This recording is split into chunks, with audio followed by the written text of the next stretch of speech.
Welcome to daily fact. आज हम discuss करेंगे अप्रैल 2024 के कुछ important current affair and April month के रिगार्डिंग अगर हम बात करें तो ये पार्ट सेकंड है। इससे पहले की वीडियो जो हम ऑलरेडी अपलोड कर चुका है यूट्यूब पर, आप चेक कर सकते हैं।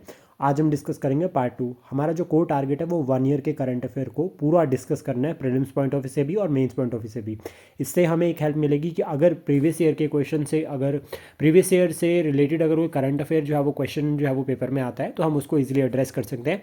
और अगर क्वेश्चन नहीं भी आता है तो उस केस में क्या है कि हमारा टाइम बचेगा। हम जो है वो कोशिश करेंगे कि मैक्सिमम पढ़ेंगे कम टाइम में। तो ये हमारा कोर टारगेट है। और जनवरी, फरवरी, मार्च हम ऑलरेडी जो है वो अपलोड कर चुके हैं, आप चेक कर सकते हैं और साथ में सब्सक्राइब कर सकते हैं हमारे इनिशिएटिव को। तो शुरुआत करते हैं आज की इस वीडियो को। सबसे पहले हम बात करेंगे बम्बी बकेट के बारे में। ये जो बम्बी बकेट है ये इंडियन एयरफोर्स का इनिशिएटिव है और इसको शुरू किया गया था 1980s में। अभी टारगेट क्या है देखो, हिमालयन रीजन, स्पेशली अगर हम बात करें हिमाचल प्रदेश और उत्तराखंड, यहाँ पर फॉरेस्ट फायर्स जो है वो काफ़ी देखे जाते हैं। अभी जो फॉरेस्ट डिपार्टमेंट है उनकी जो गाड़ियाँ होती है वो कुछ ऐसे रीजन में नहीं पहुँच पाती है, वहाँ तक सड़क नहीं होती है। तभी वहाँ पर अगर फॉरेस्ट फायर्स हो रहे हैं तो उसको बुझाना तो पड़ेगा। तो उस केस में एक तो यहाँ पर डिपार्टमेंट काम करते हैं, ठीक है। सेकंड, उसके बाद इंडियन एयरफोर्स ने कहा है कि हम क्या करेंगे, जो हमारे हेलीकॉप्टर्स है उसमें ना बकेट लगाएंगे और फिर उस बकेट को जो है वो किसी पास वाली नदी से भरकर जो है फिर ऊपर से पानी फेंक कर जो है वो आग को बुझाएंगे। तो पूरा टारगेट जो है वो यहाँ पर इस तरह से फॉलो करती है इंडियन एयरफोर्स। और फिर बम्बी बकेट जो है वो इसको नाम दिया गया है। और नैनीताल में जब फॉरेस्ट फायर्स हुए थे तो उस टाइम पे बम्बी बकेट को जो है वो इंडियन एयरफोर्स ने फॉलो किया था आग बुझाने के लिए। देन उसके बाद नेक्स्ट है खवदा रिन्यूएबल एनर्जी पार्क। ये जो एनर्जी पार्क है, रिन्यूएबल एनर्जी पार्क, ये गुजरात में है, पहला पॉइंट। उसका सेकंड हमें याद रखना है कि 45 गीगावाट का ये वर्ल्ड का लार्जेस्ट रिन्यूएबल एनर्जी पार्क है। और जो ये रीजन है सोलर एडिशन के पॉइंट ऑफ व्यू से अगर हम बात करें, यानी कि यहाँ पर सबसे ज़्यादा सोलर एडिशन देखी जाती है दूसरे नंबर पर। पहले नंबर पर जो वो लद्दाख रीजन आता है भारत में, और जो दूसरे नंबर पर आता है दैट इज़ द खवदा रीजन। तो ये इंपॉर्टेंट है, याद रखना। देन उसका नेक्स्ट है तले वाइल्ड लाइफ सेंचुरी। ये जो वाइल्ड लाइफ सेंचुरी है अरुणाचल प्रदेश में है और ये लिंक करती है अपतानी ट्राइब के साथ। और ये कहा जाता है यहाँ पर अभी रिसेंटली अगर हम बात करें तो ब्लू जो है वो रेयर बटरफ्लाई स्पीशीज जो है वो यहाँ पर जो वो स्पॉट हुई है। तो रेयर बटरफ्लाई जो है वो यहाँ पर स्पॉट हुई, जिसकी वजह से रीजन न्यूज़ में आया। और जो ये वाइल्ड लाइफ सेंचुरी है ये फेमस है क्लाउडेड लेपर्ड के लिए। क्लाउडेड लेपर्ड की अगर हम बात करें तो इसकी पूंछ जो है वो लंबी होती है, जो कि एक बैलेंस प्रोवाइड करती है। और ये ना तो बड़ी कैट में इंक्लूड होता है ना ही छोटी कैट में इंक्लूड होता है। इसका कारण ये रहता है कि ये रोर नहीं करते हैं, दहाड़ते नहीं है। पहला पॉइंट ये हो गया। और उसके बाद दूसरा हमें याद रखना है कि इसका जो IUCN जो स्टेटस है दैट इज़ वल्नरेबल लिस्ट में जो है वो इसको इंक्लूड किया गया है। देन उसके बाद नेक्स्ट आता है ललित कला अकेडमी। इसका हेडक्वार्टर जो न्यू दिल्ली में है, बनाई गई है 1954 में। 1954 इंपॉर्टेंट ईयर रहता है। साहित्य अकादमी अवार्ड भी 1954 में बन रखे हैं, भारत रत्न भी 1954 में शुरू हुआ। तो ये जो ललित कला अकादमी है ये भी 1954 में बनाई गई अंडर आती है मिनिस्ट्री ऑफ कल्चर। और उस टाइम के जो मिनिस्ट्री ऑफ एजुकेशन थे मौलाना अबुल कलाम आज़ाद, उन्होंने इसको शुरू किया था। ये रजिस्टर्ड है सोसाइटीज़ रजिस्ट्रेशन एक्ट 1860। और इंपॉर्टेंट पॉइंट जो आपको याद रखना है वो ये कि 1860 में इस टाइम पे वॉइस रॉय जो था वो लॉर्ड कैनिंग था। उसका रीजनल सेंटर्स अगर हम बात करें, देखो हेडक्वार्टर न्यू दिल्ली में, तो रीजनल सेंटर्स भी है चेन्नई, लखनऊ, कोलकाता, भुवनेश्वर और गारी में जो है वो इनके जो है वो इंपॉर्टेंट रीजनल सेंटर्स है। उसके बाद नेक्स्ट है क्लीन एनर्जी ट्रांजिशन प्रोग्राम। ये प्रोग्राम जो है वो इंटरनेशनल एनर्जी एजेंसी ने लॉन्च किया था 2017 में, पहला पॉइंट। उसका दूसरा पॉइंट आता है विजन, कि इनका विजन है क्या। तो देखो क्लीन एनर्जी को प्रमोट करना, पर्टिकुलरली टारगेट किया जा रहा है यहाँ पर इमर्जिंग और डेवलपिंग इकॉनमीज़ की जो इकॉनमी ग्रो करी है, like Bharat, Brazil, South Africa, इन सभी कंट्रीज़ में जो है वो जो डेवलपिंग और एमर्जिंग इकॉनमीज़ है वहाँ पर जो है वो एनर्जी के रिगार्डिंग, जो क्लीन एनर्जी को प्रमोट करने के रिगार्डिंग जो है वो पैरामीटर्स जो को लेकर आना, ये जो एनर्जी प्रोग्राम है इसका टारगेट है। और इंटरनेशनल एनर्जी एजेंसी की अगर बात करें तो 1974 में बनी है, after the oil crisis of 1973-74। और organisation of economic cooperation development ने जो है वो बनाया है इसको। और इसमें अगर मेंबर्स की बात करें तो इसमें वो कंट्रीज इन्वॉल्व होती है जो कि, सबसे पहला पॉइंट, डेमोक्रेटिक कंट्री है और जिनके पास जो इकॉनमी है वो ओपन इकॉनमी है, यानी कि कैपिटलिस्ट इकॉनमी एक तरह से। टारगेट क्या है इंटरनेशनल एनर्जी एजेंसी का? Secure and sustainable energy future for all. मतलब एक तरह से एनर्जी फ्यूचर सिक्योर और सस्टेनेबल बनाना इसका टारगेट है। एक पॉइंट और हो गया। और इसमें मेंबर्स जो है वो 31 मेंबर्स है। हाईकोर्ट का जो एग्जाम हुआ था लास्ट टाइम उसमें ये पूछा गया था कि कितने जो है वो मेंबर्स है इंटरनेशनल एनर्जी एजेंसी में, तो 31 जो है वो इसमें मेंबर्स है। देन उसके बाद नेक्स्ट जो टॉपिक है दैट इज़ खुमती पथी रॉक पेंटिंग। ये 3000 साल पुरानी पेंटिंग है, तमिलनाडु में ही है। और कहाँ पर? कोयम्बटूर रीजन में। अगर हम थीम की बात करें तो एलिफेंट, ठीक है। और या पहला पॉइंट तो एलिफेंट यहाँ पर देखने को मिलता है इस पेंटिंग में। दूसरा एक आ गया या तो पीकॉक है या फिर चैरट, यानी कि रथ है। तो ये इंपॉर्टेंट रहता है। देन उसके बाद आपको याद रखना है भीमबेटका इज इन मध्य प्रदेश, ठीक है। अजंता, एलोरा और एलिफेंटा केव्स ये कहाँ पर है? महाराष्ट्र में। तो बेसिक आप साथ में याद कर सकते हैं। देन उसका नेक्स्ट है Vasuki इंडिगस snake.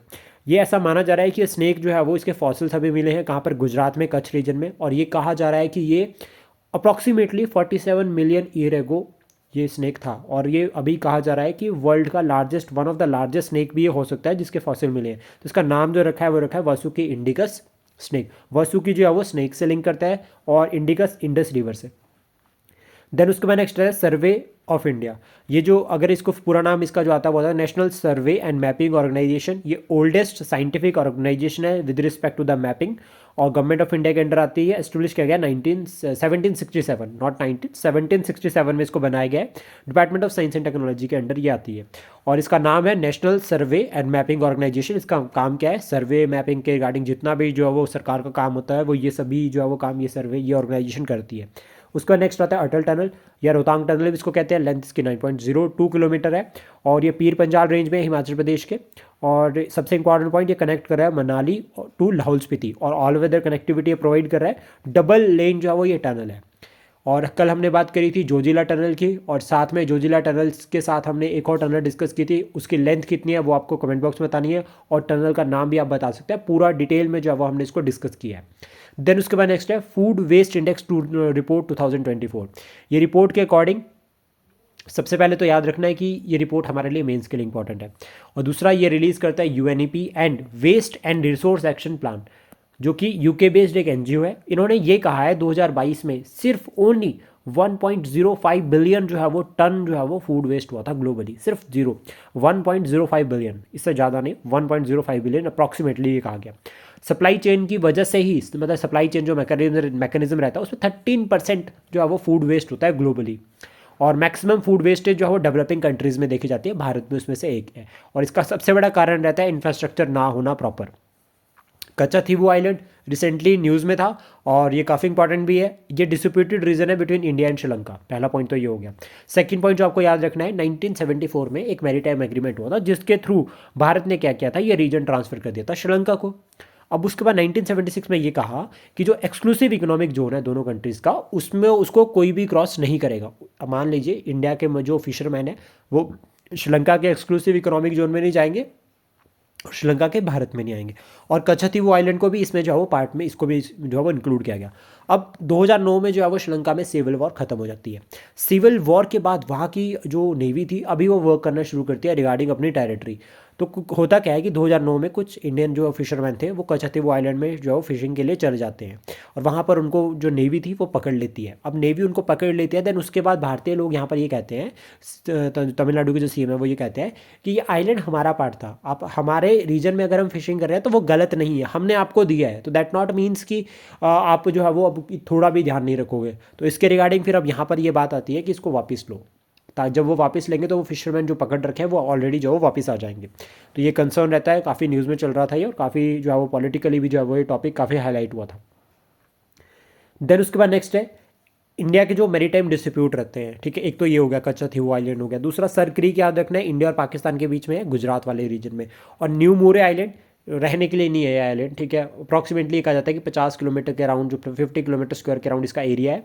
Bay of Bengal में है, सुंदरबन डेल्टा वाले रीजन में। इंडिया और बांग्लादेश के बीच में डिस्प्यूटेड रीजन है ये। उसके बाद माउंट एरिबस, सबसे पहले तो याद रखना कि ये माउंट जो है वो एक्टिव वोल्केनो है, मतलब यहाँ पर जो है वोल्केनिक एक्टिविटीज़ देखी जाती है। और जहाँ पर भी हम एक्टिव वोल्केनो की बात करते हैं तो मोस्ट प्रोबेबली वो पैसिफिक रिंग ऑफ फायर का पार्ट हो जाता है। और अंटार्कटिका में है ये। और कौन से आइलैंड पर सिचुएटेड है? रोज आइलैंड। अब रोज आइलैंड और एब्रस का नाम किस तरह से पड़ा हम वो भी डिस्कस करते हैं। देखो, एक ब्रिटिश एक्सप्लोरर थे जिनका नाम था सर जेम्स क्लैर्क रोज, ठीक है। इनके नाम पे जो रोज़ है, रोज़ से रोज़ आइलैंड पड़ गया और जो इनकी शिप का नाम था वो था एरिबस। तो जो माउंट है उसका नाम एरिबस शिप के नाम पे पड़ रखा है और ये पैसिफिक रिंग ऑफ फायर का पार्ट है। देन उसके बाद एट द एंड हम कुछ इंपॉर्टेंट डेज डिस्कस करेंगे अप्रैल 2024 के। तो सबसे पहले आता है उड़ीसा डे या उत्कल दिवस भी इसको कहते हैं, 1 अप्रैल। वर्ल्ड ऑटिज्म अवेयरनेस डे 2 अप्रैल को होता है। नेशनल मैरीटाइम डे 5 अप्रैल को होता है। World health day, not mental, world health day 7 अप्रैल को होता है। वर्ल्ड होम्योपैथी डे 10 अप्रैल को होता है। नेशनल सेफर मदरहुड डे 11 अप्रैल को होता है। जलियांवाला बाग इंसिडेंट 13 अप्रैल को था 1919 में। और वर्ल्ड हेरिटेज डे 18 अप्रैल को होता है। नेशनल सिविल सर्विसेज डे 21 अप्रैल को होता है। फादर ऑफ सिविल सर्विसेज कौन है भारत में, वो आप कमेंट बॉक्स में बता सकते हैं। उसके बाद नेक्स्ट आता है वर्ल्ड अर्थ डे, जो कि आपका 22 अप्रैल को होता है। नेशनल पंचायती राज डे 24 अप्रैल। अगर हम बात करें 73rd amendment act 1992, constitutional status दिया था इस दिन। और 74th अमेंडमेंट एक्ट 1992, ये जो है वो आपका अर्बन लोकल गवर्नमेंट के साथ लिंक करता है। वर्ल्ड मलेरिया डे 25 अप्रैल को होता है। वर्ल्ड इंटेलेक्चुअल प्रॉपर्टी डे ये 26 अप्रैल को होता है। इंटरनेशनल एस्ट्रोनॉमी डे 29 अप्रैल को होता है। वर्ल्ड वेटनरी डे 30 अप्रैल को होता है। और आयुष्मान भारत दिवस होता है आपका 30 अप्रैल। तो ये इंपॉर्टेंट रहेगा, आपको बताना है। रिसेंटली अभी न्यूज़ में था, जनवरी 16 को कौन सा डे जो है वो मनाया जाता है, रिसेंटली जो है वो भारत सरकार ने डिक्लेयर किया। एक तो ये क्वेश्चन, उसका दूसरा आपको बताना है कि नेशनल गर्ल चाइल्ड डे कब होता है। ये दोनों जो है वो आप जो है वो कमेंट बॉक्स में आंसर कर सकते हैं। Thank you, please support, share and subscribe daily fact. जल्दी मिलते हैं न्यू करंट अफेयर के साथ।